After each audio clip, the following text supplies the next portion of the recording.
নমস্কার বন্ধুরা, আমি নিয়ে এসেছি আজকে নতুন রেসিপি বাঁধাকপি কষা। বাঁধাকপি কষার জন্য আমি নিয়ে নিয়েছি একটা মাঝারি সাইজের বাঁধাকপি। সেটাকে ছোট ছোট করে কুচিয়ে নিয়েছি। কুচিয়ে নিয়ে গরম জলে আমি এটাকে ভাপিয়ে নেব।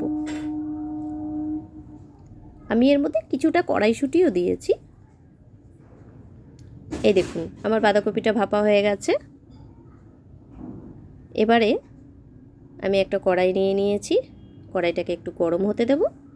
তারপরে এর মধ্যে আমি দিয়ে দেব সর্ষের তেল। সর্ষের তেল দেব ঠিক পরিমাণ মতন, খুব বেশিও না আবার খুব কমও না। তারপরে আমি এর মধ্যে দিয়ে দেব একটা পেঁয়াজ কুচি আর 4টে কাঁচা লঙ্কা। ঝালটা আপনারা যদি কম খান তো আপনারা কম দেবেন। তার মধ্যে আমি 2টো আলু কুচিয়ে রেখেছিলাম, ডুমো ডুমো করে কেটে রেখেছিলাম, ওই আলুটা দিয়ে দিয়েছি আমি এর মধ্যে। এটাকে ভালো করে লাল হতে দেব। এটা ভালো করে লাল হয়ে গেলে নেড়ে চেড়ে এর মধ্যে একটা টমেটো কুচি দিয়ে দেব। টমেটোটা দিয়ে ভালো করে নেড়ে দেব।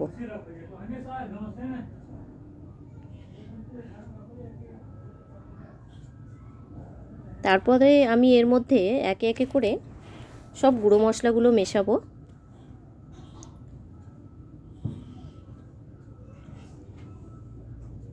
এর মধ্যে আমি দিয়ে দিচ্ছি লঙ্কার গুঁড়ো হাফ চামচ। তারপরে দিয়ে দিচ্ছি হলুদ গুঁড়ো হাফ চামচ। এটাকে দিয়ে ভালো করে নেড়ে দেব। আমি আলুটা দিয়েছি, আমার আলুটা পছন্দ, আমি সব জিনিসেই আলু খাই, তাই আমার আলুটা পছন্দ বলে আমি বাঁধাকপিতেও আলুটা দিয়েছি। এবারে আমি নিয়ে নিয়েছি এতে জিরে গুঁড়ো, তারপরে দিয়েছি ধনে গুঁড়ো। এরপরে এটাকে আমি ভালো করে কষিয়ে নেব। এটা দিলাম আমি আদা কুচি করে রেখেছিলাম, আপনারা বেটেও দিতে পারেন। হালকা জল দিলাম, হালকা জল দিয়ে মশলাগুলোকে ভালো করে কষিয়ে নেব।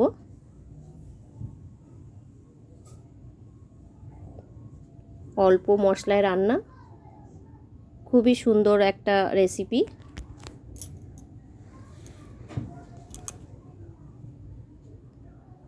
বাঁধাকপি যারা খেতে চান না আপনারা, যে বাঁধাকপি সেদ্ধ হয় না, কেমন যেন মানে কাঁচা কাঁচা লাগে, তো তারা এই রেসিপিটা দেখে আপনারা ট্রাই করতে পারেন। এবার আমি এর মধ্যে ভাপা বাঁধাকপিগুলো দিয়ে দেব।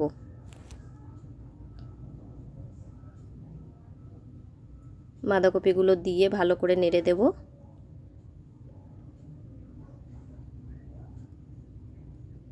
ভালো করে নেড়ে দিয়ে এটাকে আমি হালকা জল দেব এর মধ্যে। জল না দিলে হবে না, জলটা দিলে আলুগুলো সেদ্ধ হয়ে যাবে।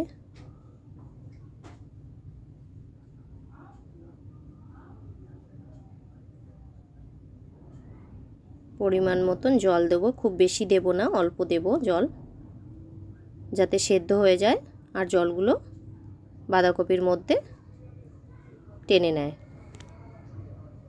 এবারে আমি এটা ঢাকা দিয়ে দেব। আমার বাঁধাকপিটা কিন্তু রেডি হয়ে গেছে প্রায়।